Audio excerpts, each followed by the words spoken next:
अभी हाल ही में आई global forest resource assessment 2025 report में इंडिया को 9वां पोजीशन मिला है ग्लोबली। किसमें? टोटल फॉरेस्ट एरिया में। तो ये रिपोर्ट बहुत ही ज्यादा खास है, जिसको एफएओ के द्वारा निकाला जाता है। इसको हम थोड़ा समझेंगे कि इंडिया की जो रैंक है 9th है जो टोटल फॉरेस्ट एरिया। इसके अलावा इंडिया ने और कहाँ कहाँ पे एक्सेल किया हुआ है, पूरे वर्ल्ड का क्या हाल है, कौन टॉप पोजीशन पे है, सारी डिटेल हम इसमें समझेंगे। तो वीडियो इन्फॉर्मेटिव लगे तो लाइक करिए। इस तरह की और वीडियोस के लिए चैनल को सब्सक्राइब जरूर करिए। सबसे पहले हम ये समझ लेते हैं कि जीएफआरए आखिर है क्या। तो एक तरीके की ये रिपोर्ट है जिसको मोस्ट अथॉरिटेटिव और कॉम्प्रिहेंसिव असेसमेंट के तौर पे देखा जाता है वर्ल्ड फॉरेस्ट रिसोर्सेज को लेकर के। चूंकि इसको निकाला जाता है एफएओ के द्वारा, फूड एंड एग्रीकल्चर ऑर्गेनाइजेशन के द्वारा, तो इसकी जो ऑथेंटिसिटी है काफी ज्यादा होती है। और इसकी एक इंपॉर्टेंट बात यह है कि ये रिपोर्ट हर 5 साल में पब्लिश होती है। मतलब पिछली जो रिपोर्ट थी 2020 में आई थी, अब ये 2025 में आ रही है। हर 5 साल में ये रिपोर्ट आती है। तो ये समझिए कि ये जो आप पढ़ रहे होंगे आज, तो ये अगले 5 सालों तक ये वही चलेगा, इसमें कोई बदलाव नहीं होने वाला है।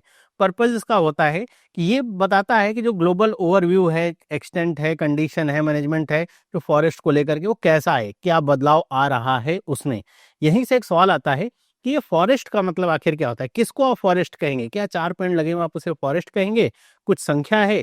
तो इसका एक जो कह सकते हैं ऑफिशियल जो डेफिनेशन है वो ये कहती है कि अगर 1 हेक्टेयर की लैंड है, 1 हेक्टेयर बाय 1 हेक्टेयर की लैंड है, और उसमें 10% अगर ट्री कैनोपी है तो उसको फॉरेस्ट कहा जाएगा। मतलब 1 हेक्टेयर की मिनिमम लैंड होनी चाहिए और इस 1 हेक्टेयर का 10% ट्री कैनोपी होनी चाहिए। मतलब ये पेड़ों से आच्छादित होनी चाहिए 10% का हिस्सा, तब वो फॉरेस्ट कहलाएगा कम से कम।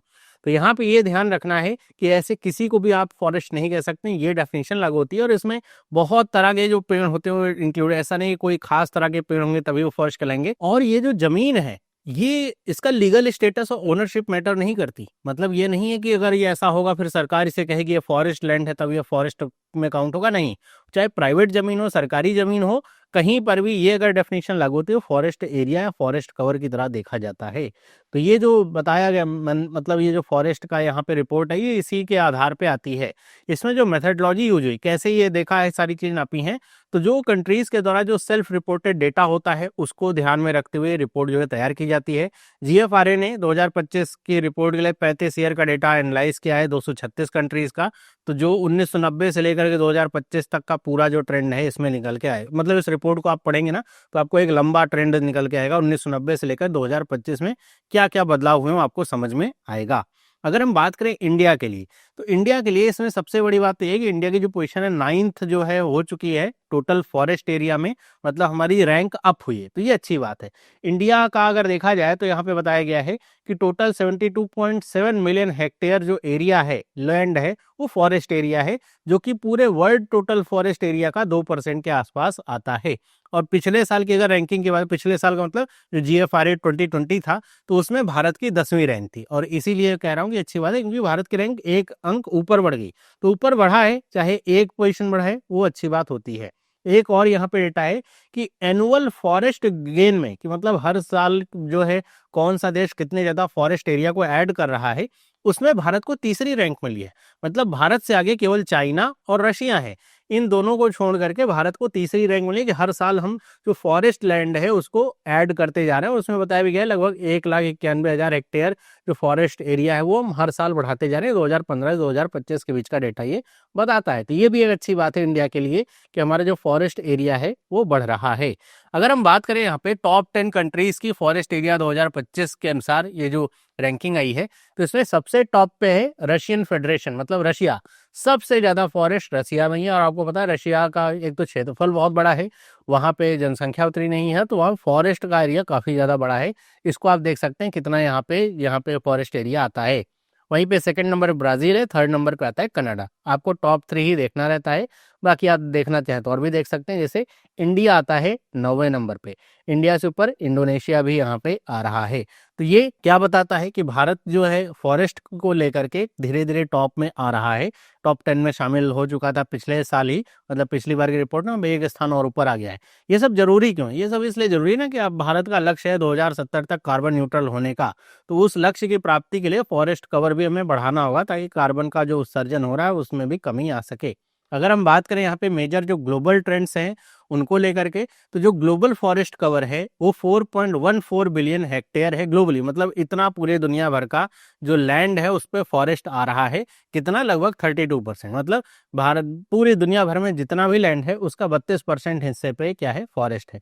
यहाँ पे ये भी डेटा बता रहा है कि जो स्लोइंग डिफॉरेस्टेशन है, मतलब जो डिफॉरेस्टेशन है कि पेड़ों की जो कटाई है उसमें कमी देखने को, जैसे आप डेटा देख रहे हैं ना, मैं कह रहा था 1990 से, तो 1990 से 2000 के बीच का अगर आप डिफॉरेस्टेशन देखें जो रेड वाला है वो 17.6 था, मतलब इतने पेड़ काटे गए, लगाए कितने गए? 6.95, ऐसे समझिए। 2000 से 2015 के बीच में 13.6 डिफॉरेस्टेशन का डेटा था और 2015 से 25 में 10.9 है ये डेटा। लेकिन यहाँ पे एक कैच है, वो कैच क्या है कि जो नेट लॉस है, नेट लॉस का मतलब इतने पेड़ काटे गए इतने लगाए गए, तो आप नेट निकालेंगे ना इसका, जैसे इतने पेड़ काटे गए इतने लगाए गए, तो नेट आपका कितना आएगा? लगभग 3.7 के आसपास आएगा।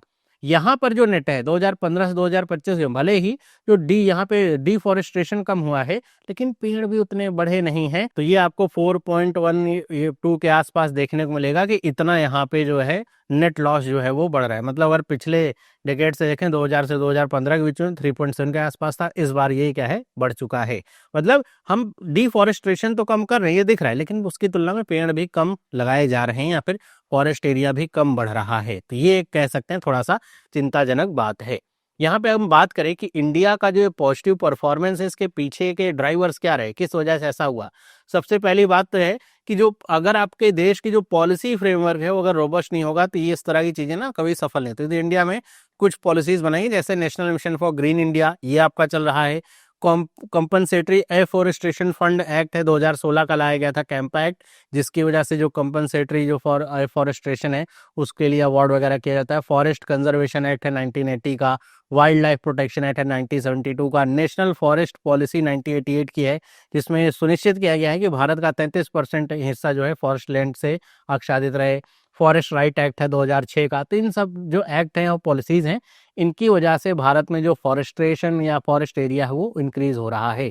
इसके अलावा कुछ कम्युनिटी पार्टिसिपेशन भी है, इसमें आप ध्यान रखिए, ये अभी नया नया लॉन्च हुआ है, एक पेड़ माँ के नाम का कैंपेन। तो ये जो है इस कैंपेन को आप देखते होंगे अक्सर न्यूज में, तो ये न्यूज आई है ना ये वाली, तो उसके साथ रिलेटेड पूछा जा सकता है। याद रखिएगा इस तरह कैंपेन चल रहे हैं कि एक पेड़ अपनी माँ के नाम पे आपको लगाने के लिए, तो उसकी वजह से एक कम्युनिटी अवेकनिंग होती है, अवेयरनेस फैलती है पेड़ लगाने को लेकर के।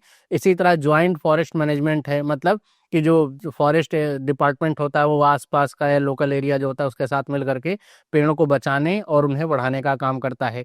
इसके साथ साथ इम्फेसिस ऑन एग्रो फॉरेस्ट्री, मतलब एग्रो फॉरेस्ट्री का मतलब होता है कि आप खेती कर रहे हैं। जनरली होता क्या है कि पेड़ों को काटा जाता है या तो बसावट के लिए या तो खेती के लिए। तो अगर आप खेती कर रहे हैं लेकिन खेती के साथ साथ आप पेड़ों को भी बचा रहे हैं, फॉरेस्ट को भी आप लगा रहे हैं, या फिर उसके साथ ही आप खेती कर रहे हैं, उसको एग्रो फॉरेस्ट्री कहा जाता है। तो इसमें भी भारत ने बहुत योगदान दिया और इस रिपोर्ट में तो ये बताया गया है कि दो देश हैं, एक तो है इंडिया और दूसरा है इंडोनेशिया। इन्होंने मिल करके जो एग्रो फॉरेस्ट्री उसका 70% जो है केवल इन्हीं दो देशों से आ रहा है। मतलब बाकी देश 30% में चले जाते हैं एग्रो फॉरेस्ट्री में। इंडिया और इंडोनेशिया मिल करके 70% कॉन्ट्रीब्यूट कर रहे हैं इसमें। तो ये कुछ ऐसे क्राइटेरियाज हैं और ये जो पॉजिटिव कह सकते हैं परफॉर्मेंस है, उसके पीछे के इंडिया के ये रीजंस हैं।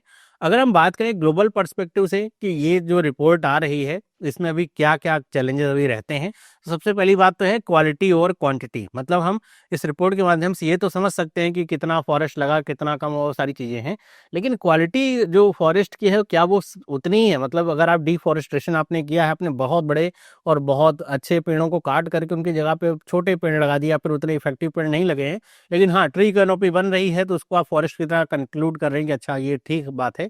तो वो थोड़ा ध्यान रखने वाली बात है कि जो फॉरेस्ट यहाँ पे डिफॉरेस्टेशन के बाद जो यहाँ पे पेड़ लगाए जा रहे हैं, फॉरेस्ट को बचाया जा रहा है, उसमें क्वालिटी मेंटेन रखनी होगी ताकि जो बायोडाइवर्सिटी जो हमारा इकोसिस्टम है वो बना रहे। फिर डिग्रेडेशन भी देखने को मिलता है, मतलब कि जो प्रेशर है इंफ्रास्ट्रक्चर प्रोजेक्ट्स से, माइनिंग से, अर्बन एक्सपेंशन से, वो हमेशा ही एक थ्रेट बना हुआ है। आप मतलब अभी भी आपको इंफ्रास्ट्रक्चर प्रोजेक्ट लगाने हैं, माइनिंग करनी है, पेड़ों को काटना ही पड़ेगा। आप मेट्रो ले जा रहे हैं, पेड़ों को काट दिया, अर्बन एक्सपेंशन हो रहा है, पेड़ों को काट करके नई नई मंजिलें बनाई है, वो अभी भी चल रहा है। तो उसके लिए भी कुछ ना कुछ यहाँ पे एक चैलेंज ये बना हुआ है कि ये तो चलता रहेगा, इसको लिए कुछ ना कुछ नई पॉलिसीज लानी पड़ेंगी। इसके अलावा एक बहुत इंपॉर्टेंट यहाँ फैक्टर है इन्वेसिव स्पीसीज को लेकर के, मतलब कि जब पेड़ या फॉरेस्ट की ऐसे बात होती है तो कुछ ऐसी स्पीशीज हैं जिनको एलियन स्पीशीज कहा जाता है, मतलब वो जो पेड़ों की प्रजातियां वो उस इलाके की नहीं है, कहीं और से आई हुई हैं, लेकिन वो इन्वेसिव हो जाती हैं, मतलब उनके आने की वजह से जो बाकी वहाँ की नेटिव जो स्पीशीज हैं वो सही तरीके से ग्रो नहीं कर पाती हैं। इस वजह से हम इसको क्वालिटी और क्वांटिटी से कनेक्ट कर सकते हैं, ये एक क्राइटेरिया होता है। इसमें एक एग्जांपल देखिए, लाल्टेना कैमेरा करके एक स्पीशीज आपने देखी होगी। तो इस तरह की जो स्पीशीज होती है ना, ये आकर के अभी तो देखा जा रहा है कि इंडिया में भी इसका बहुत ज़्यादा इन्वेसिवनेस इसका फैला हुआ है। हिमालय की जो यहाँ पे चोटियाँ हैं या फिर जो हिमालय के जो जंगल है वहाँ पर भी ये फैली हुई है। इसकी वजह से होता क्या है कि जो मैनेजमेंट चैलेंज है वो पैदा हो जाता है, मतलब जहाँ का जो इकोसिस्टम पूरी तरीके से नष्ट कर देती कोई भी इन्वेसिव स्पीशीज होती हैं वो। तो इनके लिए भी एक चैलेंज है कि इनको कैसे कम किया जाए ताकि जो नेटिव फॉरेस्ट है, इकोसिस्टम है, वो बचा रहे। तो ये कुछ चैलेंजेस हैं जो अभी भी आपके रिमेनिंग है। इसमें मैं सबसे बड़ा जो चैलेंज मानता हूँ वो होता है ये डिग्रेडेशन का। मतलब ये जो चैलेंज है ना, इससे निपटने का कुछ ना कुछ सोचना पड़ेगा, क्योंकि हम ऐसा भी नहीं कर सकते कि हम आगे कोई इंफ्रास्ट्रक्चर का प्रोजेक्ट नहीं लाएंगे, तो उससे होगा क्या कि हमारा विकास प्रभावित होगा। लेकिन अगर हम वो लाते हैं तो फिर वो हमारे जो वन है, फॉरेस्ट है, वो प्रभावित होते हैं। तो इसका कुछ ना कुछ एक बढ़िया सोल्यूशन निकलना चाहिए। बाकी आपका क्या विचार है मुझे कमेंट करके बताइएगा। ये वीडियो इन्फॉर्मेटिव लगे तो वीडियो को लाइक करिए, इस तरह की और वीडियोस के लिए चैनल को सब्सक्राइब करिए। मिलते हैं अगली वीडियो में, सभी लोगों को बाय।